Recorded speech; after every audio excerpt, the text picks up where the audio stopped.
Hello students, today I'm going to take a poem for you, The Spider and the Fly by Mary Botham Howitt.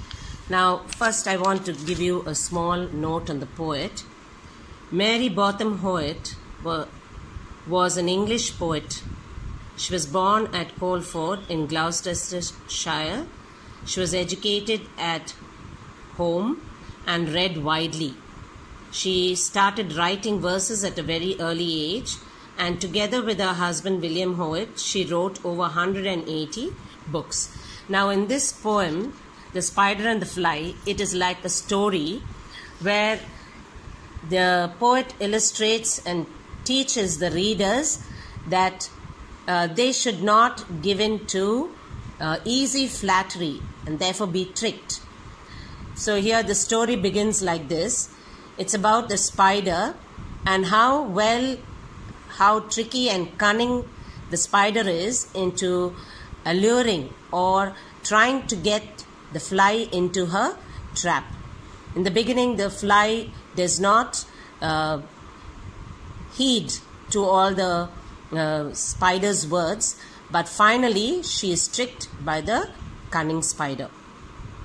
So the poem begins like this. "Will you walk into my parlour?" said the spider to the fly. "'Tis the prettiest little parlour that ever you did spy. The way into my parlour is up a winding stair, and I've many curious things to show you when you are there." So first the spider is inviting the fly and saying, "I have a beautiful parlour, a home. You can visit me and see me up there, and I've got many things to show you."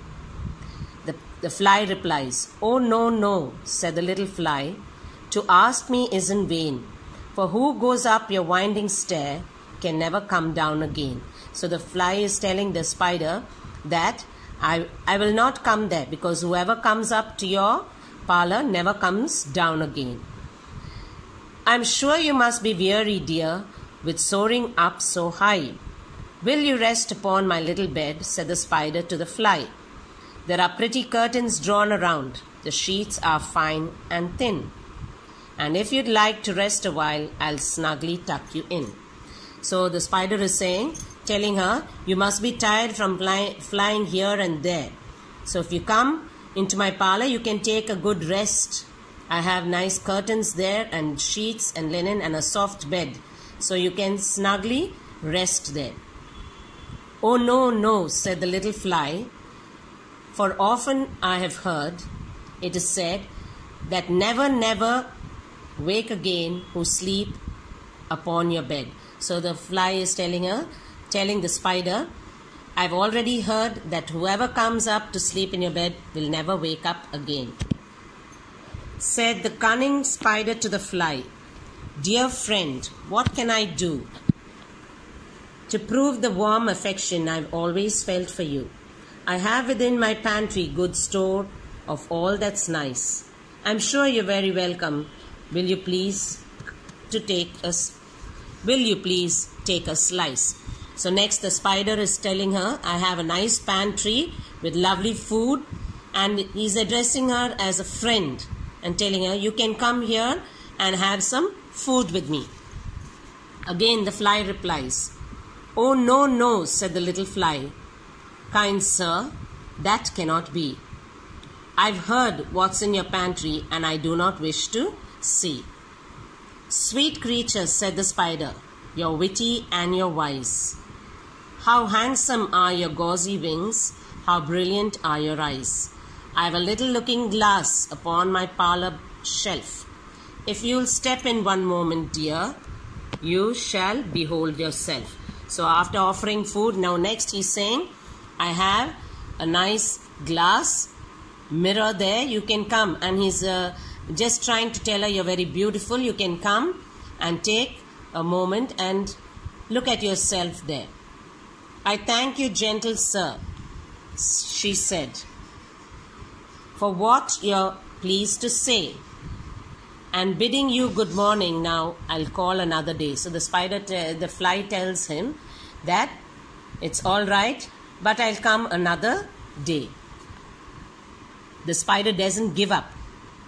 The spider turned him round about and went into his den, for well he knew the silly fly would soon come up again.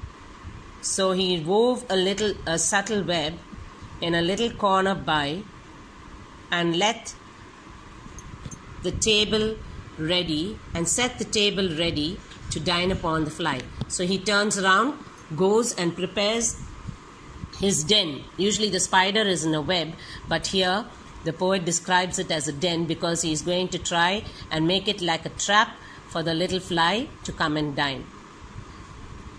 So he goes and gets the place ready because he knows the fly will come back again. Then he came out to his door again and merrily did sing. Come hither, hither, pretty fly, with a pearl and silver wing. Your robes are green and purple. There's a crest upon your head. Your eyes are like the diamond bright, but mine are dull as lead. So here he is trying to flatter the fly and say she looks very beautiful, with beautiful green and purple wings and a crest upon her head, and her eyes are like diamonds, bright, but his eyes are very dull. So finally he is playing upon the looks of the spider and trying to flatter her by her looks. Alas, alas, how very soon the silly little fly, hearing his willy flattering words, came slowly flitting by. With buzzing wings she hung aloft, then near and nearer grew. Thinking only of her brilliant eyes and green and purple hue, thinking only of her crested head, poor foolish thing. So finally the fly gets flattered by his words that how beautiful she looks, and she goes into the parlor. Up jumped the cunning spider and fiercely held her fast. He dragged her up the winding stair into his dismal den within his little parlor, but she never came out again. So he took the opportunity as she came and dragged her into his den and slowly ate her up. And finally the poet tells us, the poet gives us a little advice. And now, dear little children, who may the story read, to idle, silly, flattering words, I pray you never give heed. That means you should not listen to flattering words.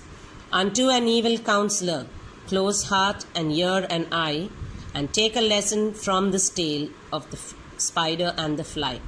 So the poet is trying to tell us, take a lesson from the spider and the fly, and never give ear to flattering words, for you will soon be deceived.